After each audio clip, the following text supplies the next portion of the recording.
Alright guys, welcome back. So in today's video we're going to be solving another question from finding the moment in 2D questions, and we have the force of magnitude F which is acting on the edge of the triangle plate. So we have this force F that is acting in here, and so obviously this would be the line of action of this force, and we need to determine the moment of the F about point O.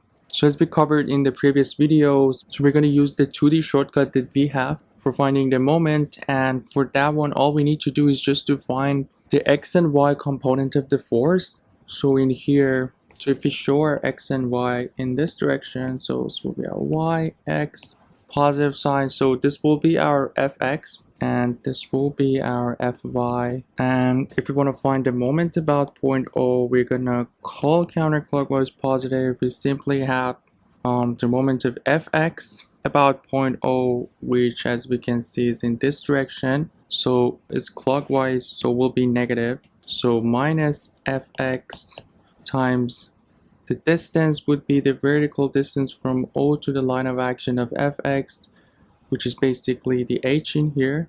And we also have the moment of fy, but if we look at that, we'll see that fy is passing through the point that we are finding the moment about, which is O, so it won't make any moment. So we basically have only the moment of fx. But let's see how we can figure out the fx based on the dimensions that we have and the right triangle that we can see in here. So based on the Pythagorean theorem, we have the two sides b and h, which means the hypotenuse would be the square root of b squared plus h squared. And if we want to find fx, if we call this angle right here alpha, fx would be simply f times cosine of alpha. So this angle here would be alpha 2, because these two will be parallel to each other, so alpha alpha. So for cosine of alpha, we basically have the adjacent, which is b divided by, so we are looking at this triangle, the adjacent would be b, and the hypotenuse would be b squared plus h squared. So if that's the case, it's easy enough to find our moment, which will be minus fb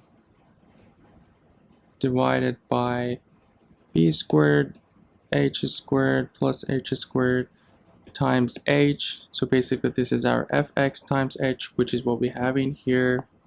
So our moment would be minus fbh divided by square root of b squared plus h squared. All of these values are positive, so the negative sign in here shows that the moment is clockwise. So this would be the final answer for this question. So hope you guys find this one helpful. Please let me know if you have any questions, or if you have any specific problem from the 3 textbooks that we are covering in this channel. Feel free to put it in the comment section. Don't forget to subscribe, like, and comment, and I'll see you guys in the next video. Have a good one.